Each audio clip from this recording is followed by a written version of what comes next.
गांधी तीर्थ निसर्गाच्या सानिध्यात महात्मा गांधींच्या जीवनावरील जगातील पहिले मल्टीमीडिया म्युझियम. आजच भेट द्या. गांधी तीर्थ, जैन हिल्स, जळगाव. अधिक माहितीसाठी www.gandhifoundation.net वर विजिट करा.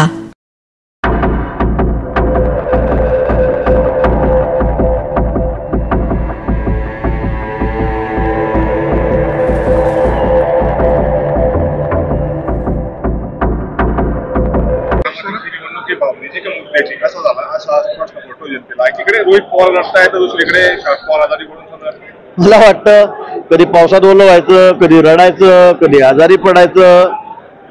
आता हा ज्याचा वैयक्तिक प्रश्न आहे. आता पवार साहेबांची तब्येत खरं आहे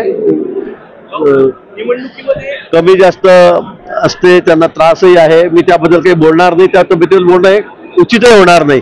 पण रोहित पवार जे वारंवार 2-3 सभेमध्ये मी बघितलं काय झालं की लगेच रडायला लागतात. मला वाटतं रडून निवडणुका लढता येणार नाही आणि त्या जिंकता येणार नाही.